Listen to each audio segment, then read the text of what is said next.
పర్యటనలో ఉన్న మంత్రి నారా లోకేష్తో జైసురాజ్ పార్టీ అధినేత ప్రశాంత్ కిషోర్ భేటీ అయ్యారు. కేంద్ర ఐటీ శాఖ మంత్రి అశ్విని వైష్ణవ్ను కలిసేందుకు ఢిల్లీ వెళ్లిన లోకేష్తో భేటీ అయ్యేందుకు ప్రశాంత్ కిషోర్ వచ్చారు.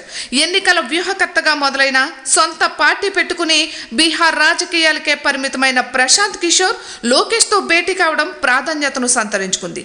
వీరిరువురి మధ్య ఏ అంశాలపై చర్చ జరిగిందనేదే తెలియలేదు. అయినా పార్టీలకు ఎన్నికల వ్యూహకర్తగా వ్యవహరించడం మానేసి ఐపాక్ నుంచి పూర్తిగా వైదొలిగిన ప్రశాంత్ కిషోర్ పనిగట్టుకుని మరీ లోకేష్తో భేటీ అవ్వడంపై పలు విధాలుగా చర్చ జరుగుతోంది. గత ఎన్నికల్లో తెలుగుదేశం పార్టీకి వ్యూహకర్తగా పనిచేసిన రాబిన్ శర్మ ప్రశాంత్ కిషోర్ శిష్యుడే. ఆయన ఇప్పటికే తెలుగుదేశం పార్టీ కోసం పనిచేస్తున్నారు. ఇక ఇప్పుడు తెలంగాణలో పార్టీ పటిష్టత కోసం రాబిన్ శర్మ పనిచేస్తున్నారంటున్నారు. ఇక దానిపై క్లారిటీ లేదు.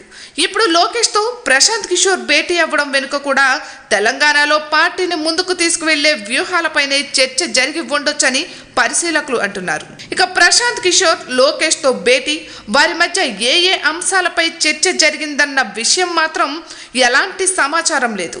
అయితే రాజకీయ వ్యూహాల్లో నిష్ణాతుడిగా దేశవ్యాప్తంగా గుర్తింపు ఉన్న ఐపాక్ వ్యవస్థాపకుడు ప్రశాంత్ కిషోర్ పనిగట్టుకుని మరీ లోకేష్తో భేటీ అవ్వడంపై మాత్రం రాజకీయ వర్గాల్లో పెద్ద ఎత్తునే చర్చ జరిగింది. ఇక ఢిల్లీలోని ఏపీ సీఎం అధికారిక నివాసంలో బస చేసిన లోకేష్ను కలిసేందుకే ప్రశాంత్ కిషోర్ అక్కడికి వచ్చారు. వీరిరువురి మధ్య భేటీ ముందుగా నిర్ణయించిన మేరకే జరిగిందని అర్థమవుతోంది. గత ఏడాది జరిగిన ఎన్నికలలో ఏపీలో తెలుగుదేశం కూటమి ఘన విజయం ఖాయమని బల్లగుద్ది మరీ చెప్పారు ప్రశాంత్ కిషోర్. ఆయన అంచనా వేసినట్లే ఆ ఎన్నికల్లో తెలుగుదేశం కూటమి కని విని ఎరుగని రీతిలో ఘన విజయం సాధించింది.